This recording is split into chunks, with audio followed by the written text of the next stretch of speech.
ओ पाएंगे ओ मत कर रहे ओ बस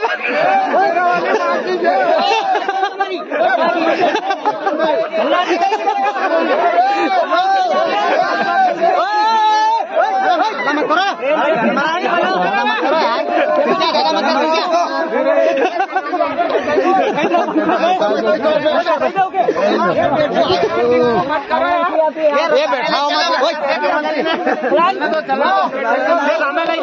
गाँव